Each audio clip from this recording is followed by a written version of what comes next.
Social media is growing so fast that if you're not adapting, you're gonna be left behind. Now, I personally grew my YouTube following to over 340,000 subscribers and generated 7 figures in sales just from my YouTube channel alone. And I'm looking at the data every single day and I feel a massive shift happening. What worked even just 1 year ago is not gonna cut it anymore. But on the bright side, when the game changes, the board completely resets. And that means we're all on an equal playing field now, even if you're just getting started. So in this video, I'm gonna share the 4 major shifts that are happening in social media and how you can use it to grow your business even if you feel like your industry is saturated. Now, one of the biggest shifts I'm seeing is that the smartest business people and creators are using their personality as an advantage. So most businesses think that in order to succeed in social media, you just need to provide value. But the problem is everybody's providing value now. Everyone's copying each other's scripts, using AI to write the content. So what's gonna make you different from everybody else? Now, when I started my YouTube channel about 6 years ago, providing value actually did work because the competition was low.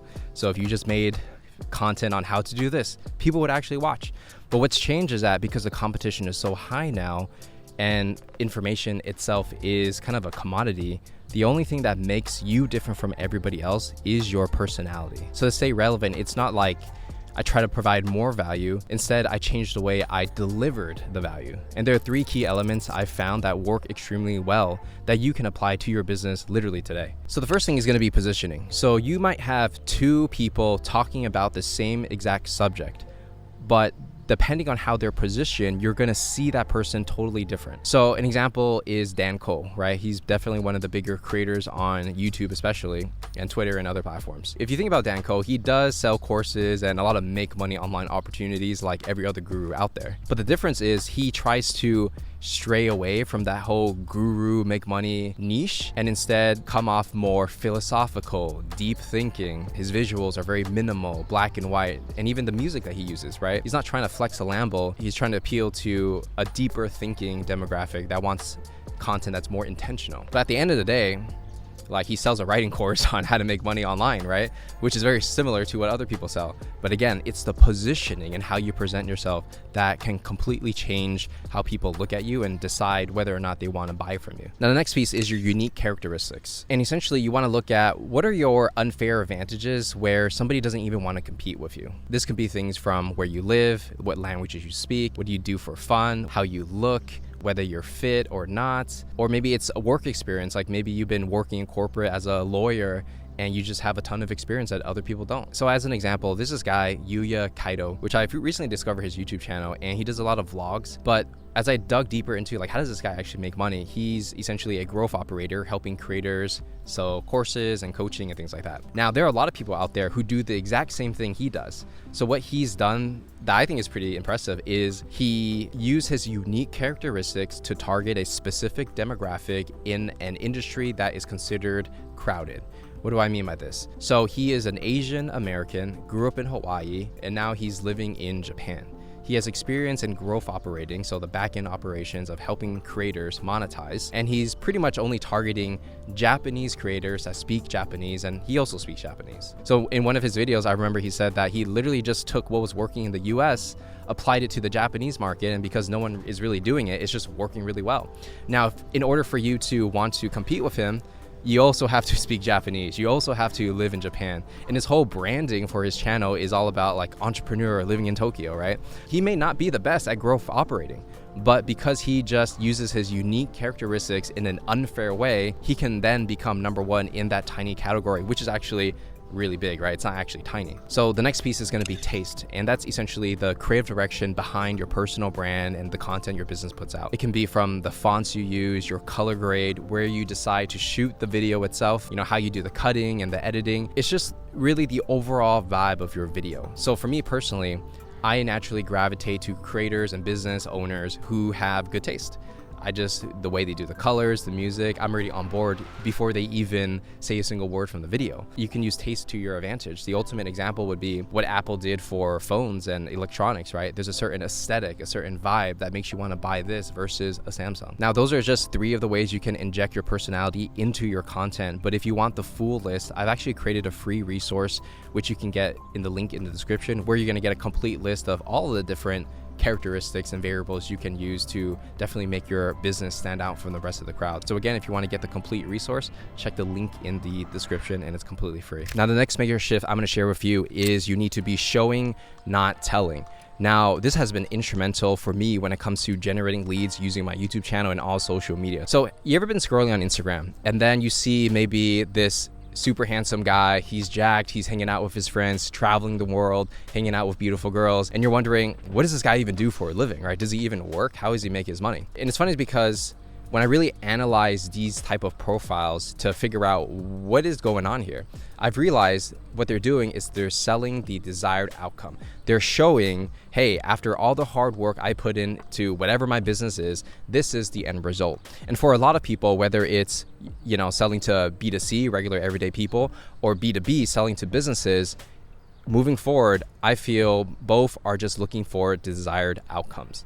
They don't care technically how you get the job done. They just want to know, if I pay you money, what do I get in the end? So potential prospects are thinking about, how is this going to change my life? How am I going to make more money? How am I going to save money? Does this person actually understand my dreams and my aspirations to get me to where I want to go? And for a lot of people, they don't care what work it takes to get to the end result. They care about the results. So I'm not saying that you have to flex a lifestyle and show yourself working out, with a six-pack ab or anything like that, right? There's different ways to do it depending on who your ideal customer is.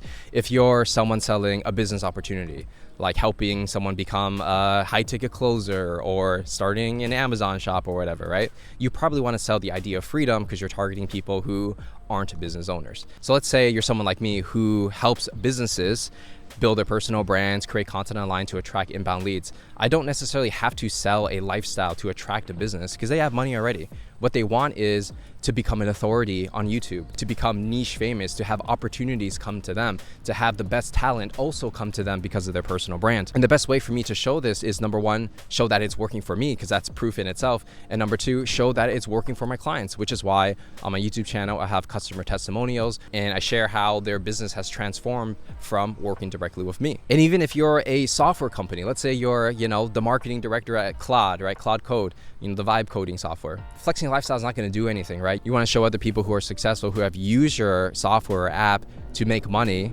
get clients, and the product actually works, right? That's the desired outcome that they want. So again, don't just teach all the time. Teaching there's a place for that. Show what people get in the end after they work with you. This all sounds good in theory, but tangibly, let me show you what I think is the best way to be showing this kind of proof using social media in the next section. Now let's talk about how you can actually show, not just tell, by using your YouTube channel as a bank of sales assets.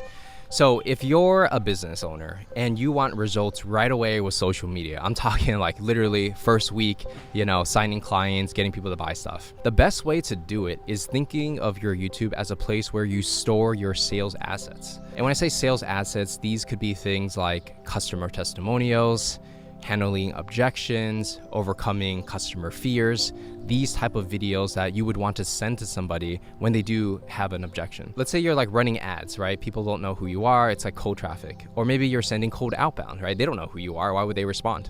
I'll actually tell you a story. Just the other day, this guy has been sending me a DM on Instagram. Like he sent me a message. I was like, yeah, whatever. I get these messages all the time. Then he just kept following up like every other day. And after the 7th follow-up, he sent me a Loom video and I'm like, all right, man, he's trying pretty hard. Let me just watch it. So he was, selling some kind of business service. And I was like, okay, this is kind of interesting. Let me look him up on YouTube. I saw that he had some videos, barely had a couple hundred subs, each video, barely any views, but he kind of felt like he knew what he was talking about. And off of that YouTube channel, just like his customer case studies and what he does, I actually booked the call. When I got on the call with him, I was like, okay, I understand the service. He's a nice guy. And then he's like, okay, what do you want to do now? And I was like, let me check out more of your YouTube videos to kind of get a better feel of who you are. I literally just met you, so, I need to be warmed up a little bit more, right? And so that's what I'm doing now, watching his YouTube channel to make sure that he's legit. He says who he says he is. He's actually helped clients similar to me. And YouTube is going to be the best place to do that.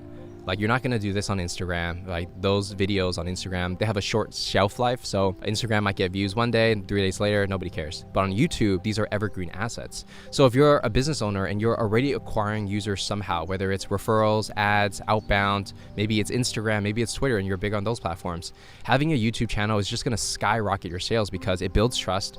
Like, people need to spend 7 hours on your content before they buy something. And what better way than to get them to watch long form videos? So your salespeople, and when you're closing, it's just going to be a lot easier because people are pre-sold.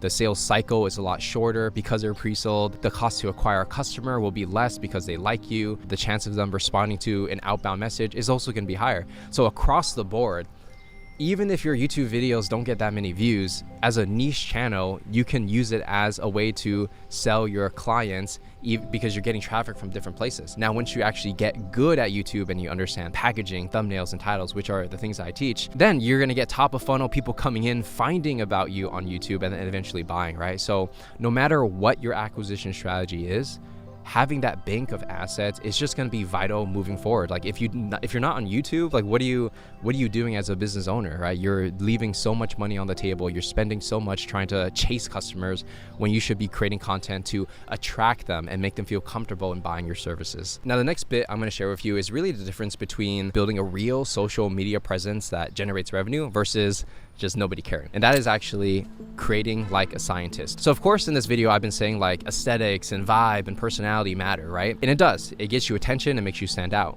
But that doesn't necessarily mean that it's gonna make you any money. And the best way to know if content and building a brand is even working is to look at the numbers. So yes, you have the creative side, but we also need the analytical side. So of course, on platforms, whether it's Instagram, YouTube, you can do things like look at the retention graphs, see where people dropped off, A/B test different titles and thumbnails. These are things everyone pretty much already knows, although most people don't even do that. But to take it a step even further, it's not just about the views anymore. It's about how many emails did you collect on your lead magnet? How many book calls did you get? How much money did these videos actually make? So for me, in my personal business and how I run my YouTube channel, if you look in the link in my description, every single link is going to be tracked. So when somebody gives me their email for a lead magnet, right? Let's say you downloaded the lead magnet in this video. I know exactly which video it came from. And when you do book a call, I know which video got that book call. And when we do close a deal and someone processes the payment through our processor, we know exactly which video got them to initially give us their email. So if we know, like, let's say this video got us a couple of clients, what am I gonna do with that? I'm gonna make more videos just like this one. I don't have to guess on what's working. I don't always have to look at other people for inspiration and copy them. I can just look at my own data and copy myself and replicate the things that are actually driving revenue, not just vanity metrics. And so moving forward, I feel like the most savvy businesses are gonna have teams dedicated to just looking at the numbers, figuring out what's working, make recommendations to the content team to figure out, okay, what kind of content actually produces results? Because if you're a business owner and your time is limited, you can't make, you're not a creator, right? You're not trying to make all these YouTube videos. You want to have the most bang for your buck. So having this data combined with the aesthetics to stand out and the vibes, that is actually the key to standing out moving forward in social media. All right, so we covered some of the 4 biggest shifts in social media, but it's not enough just to watch this video and be like, oh, that's okay. If you're an actual business owner or someone who wants to take YouTube very seriously and you want to turn this into an inbound lead generation machine, you actually have to take action. And for those of you who are actually serious and you need a little help, I've actually just opened up my calendar where you can book a clarity call directly with me, where I'm going to help you strategize exactly what your social media content, especially on YouTube, should look like. And the end goal is really to map out an entire game plan for you to know exactly what you need to be doing to build your personal brand and your company's brand online. So if that sounds interesting to you and you're ready to take a next step to actually generate revenue and get clients using YouTube, check the link in the description. Let's have a conversation and I'll talk to you soon.